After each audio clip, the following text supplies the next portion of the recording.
So guys, is Danny Garcia the forgotten man in the welterweight division? Danny Garcia is fighting Adrian Granados, a tough fighter, a guy that I expect Danny Garcia to beat. Danny Garcia should beat Adrian Granados. Danny Garcia, for me, is a bit of the forgotten man. You know, he's a guy that had a very close fight with Keith Thurman. Fight could have gone either way. He lost on a split decision.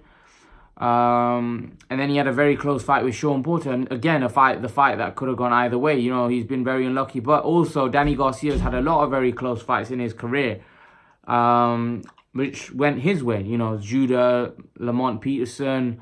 There was another guy. Forgot the guy's name. Forgot the geezer's name.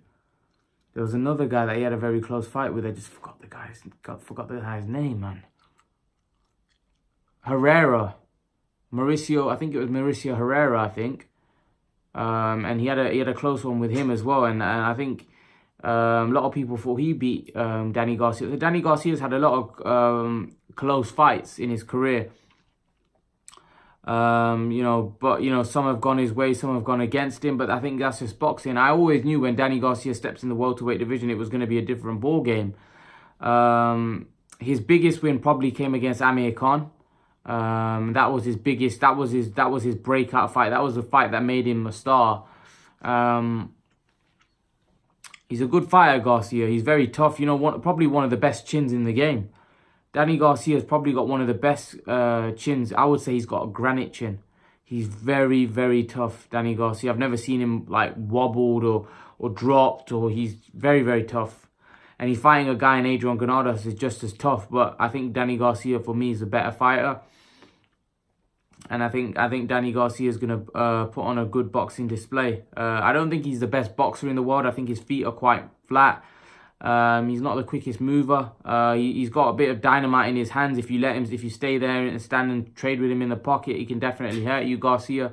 But he's not the most skillful guy out there, and he can definitely be outboxed. I thought Thurman did a good job with him, but Danny Garcia is somebody that you can't underestimate. He's a good fighter. You know, he'll come and fight you. If you stand and trade, you could be in trouble because he has got a bit of power. It's not scary power, but it's definitely enough to get your respect. I think it's going to be interesting to see if he is able to beat Adrian Granados, where Danny Garcia goes next. Let's not forget Danny Garcia is a potential opponent for Manny Pacquiao as well. Is Danny Garcia going to want to fight guys like Spence, Crawford, maybe Amir Khan rematch if he can pull off the win against Terence Crawford? You know, there's some big fights out there for Danny Garcia if he can beat Granados. Big paydays out there. You know, we hear that Danny Garcia turned down the Terence Crawford fight. But let's see. Let's see what happens. Let's see what happens moving forward. Will Danny Garcia will Danny Garcia fight the top boys if he's successful against Adrian Granados? Only time will tell. But I feel like he's a forgotten man a little bit in the welterweight division. You know, he's still a top fighter. He's only lost twice against Thurman and Porter. You know, and I think he's still got a lot to offer and a lot to give to the sport. But leave your thoughts, guys. Let me know what you think about Danny Garcia. Do you think he'll win his up-and-coming fight against Granados? Leave your thoughts, and guys, remember to please like, share, and subscribe to my channel. I'll see you guys in the next video.